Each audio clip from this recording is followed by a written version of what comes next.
የእስራኤሉ የስለላ ድርጅት ሞሳድ እየዛተ ነው። አሸባሪዎችን ለመቅጣት እጃችን አስረዝመን ዘርግተናል ሲልም ተደምጧል። በአውስትራሊያም ሲድኒ ከተማም 15 አይሁዳውያን እሁድ ዕለት በግፍ ተጨፍጭፈዋል። ጤና ይስጥልን። መንገዳችን ዘገባውን ጀምሯል። አብራችሁን ቆዩ። 1000 የሚደርሱ አይሁዳውያን በአንድ ባህር ዳርቻም የሃኑካ በዓልን ሲያከብሩ በተከፈተ ጥቃት 15 ሰዎች ወዲያውኑ ሕይወታቸው ሲያልፍ በጥቂቱ 200 ሰዎች መቁሰላቸውም ተነግሯል። እንደ አልጀዚራ ዘገባም ጥቃቱን ካደረሱት መካከል አንድ አባትና ልጅ ሲገኙ ጥቃት አድራሽ አባት በተኩስ ልውውጥ ወዲያውኑ ሕይወታቸው አልፏል። ጥቃት አድርሷል የተባለው ልጅ ደግሞ በፖሊስ ቁጥጥር ስር ውሏል። ዓለምን እያነጋገረም እያስጨነቀ ያለም ተብሏል። ሞሳድ ግን ጉዳዩን እንዲህ አልተመለከተውም። ጥቃቱ እንደሚፈጸም የሽብር እንቅስቃሴዎችም እንደነበሩም ለአውስትራሊያ መንግስት መረጃና እርዳታ ቢሰጥም ተቀባይነት አላገኘውም ሲል ቅሬታውን እያነሳ ነው። የመጀመሪያው ተጠያቂም የአውስትራሊያ መንግስት ነው ሲልም ተደምጧል። የጥቃቱ አድራሽና የሴራው ባለቤት ግን ኢራን ናት ብሏል። ሞሳድ ከሰሞኑም የሐማስን የጦር መሪ በጋዛ ከመግደሉ ባለፈም ሂዝቦላህን በሊባኖስ ሀውቲን በየመን እያፈራረሰውም ይገኛል።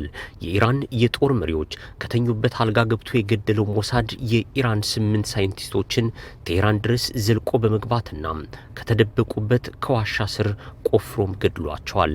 ሞሳድ አሁንም በኢራን እየዛተ ነው። ለመሆኑ የሃኑካ በዓል ምንድን ነው? ጥቂት እውነቶችን እናንሳም። ሃኑካ በአይሁዳውያን ዘንድ የነጻነትናም የድል በዓል ነው። የማንጸባረቅ በዓልም ይሉታል። ግሪካውያን ፈርጣማና ገናና በነበሩበት ወቅት ጦራቸውን መላ አውሮፓን ተቆጣጥሮ ወደ መካከለኛው ምስራቅም ዘልቆ ነበርም።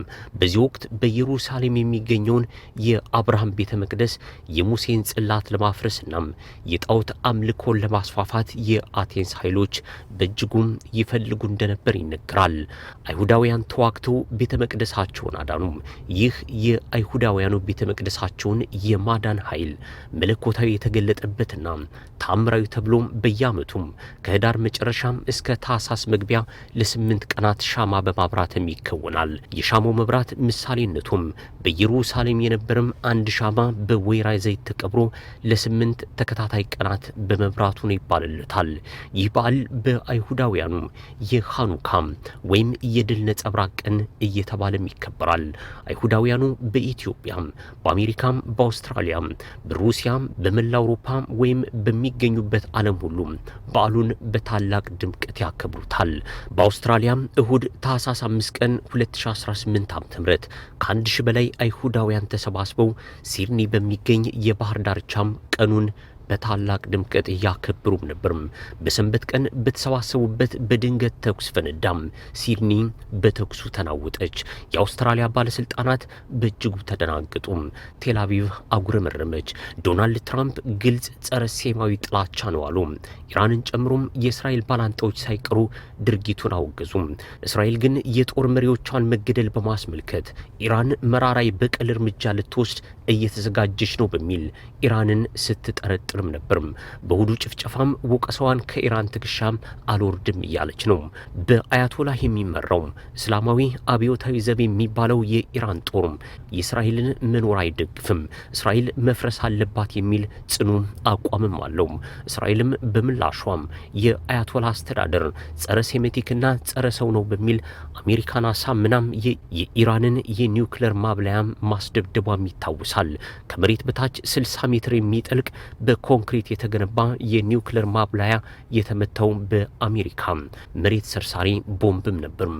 በአየር ንብረት ለውጥ ሳቢያም በውሃ ጥም በማዕቀብ በድህነት እየማቀቀች የምትገኘው የወትሮዋ ፐርሻ ወይም ፋርስ የዛሬዋ ኢራን ከሀውቲም እስከ ሄዝቦላ ከሐማስ እስከ የሶሪያው በሽር አልአሳድን በመደገፍ ጸረ እስራኤል ትግልን አቀጣጥላለች። በዚህ ሁኔታ ውስጥ ያሉት ኢራንና እስራኤል የሲድኒው ጭፍጨፋም ሌላም ጡዘት አምጥቷል። የሞሳድ የበቀል እርምጃም ተጠባቂ ሆኗል። ሞሳድ አይሁዳውያን ባሉበትና በተጠቁበት ሁሉም ኦፕሬሽን በመስራት ይታወቃል። ከዩጋንዳም ኢንቴቤም እስከ አርጀንቲና ቦነስ አይረስ፣ ከጀርመን ሊዝበን እስከ ጎንደር፣ ከጎንደር እስከ ኳታር ባህር ዶሃ ሞሳድ በተደጋጋሚ ስኬታማና አስደናቂም ኦፕሬሽኖችን ፈጽሟል። የሲድኒው የበቀል እርምጃም ዓለም ሰግቶታል። ዶናልድ ትራምፕ ዩክሬንና ሩሲያን ለማደራደር ደፋ ቀና እያሉ ባሉበት ወቅት የሲድኒውን ጭፍጨፋ አውግዘዋል። ዩክሬን የኔቶ አባል አልሆንም፣ ግዛት ግን አልሰጥም በማለት 50 ከመቶ ወደ ፑቲን ሐሳብ መቅረቧም እየተነገረ ነው።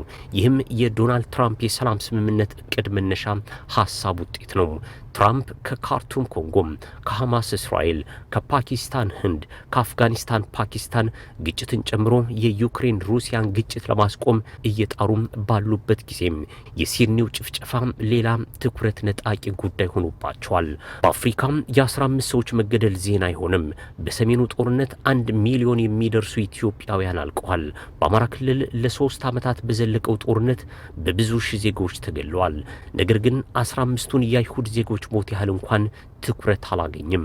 በኢትዮጵያ ብሎም በአፍሪካ መገዳደል፣ ሞት፣ ጦርነትና ግጭት፣ እስርና የመሪዎች አምባገነንነት ልማድ እየሆነ የመጣ ይመስላል። ጤና ይስጥልን። የመንገዳችን ቤተሰብ ይሁኑ።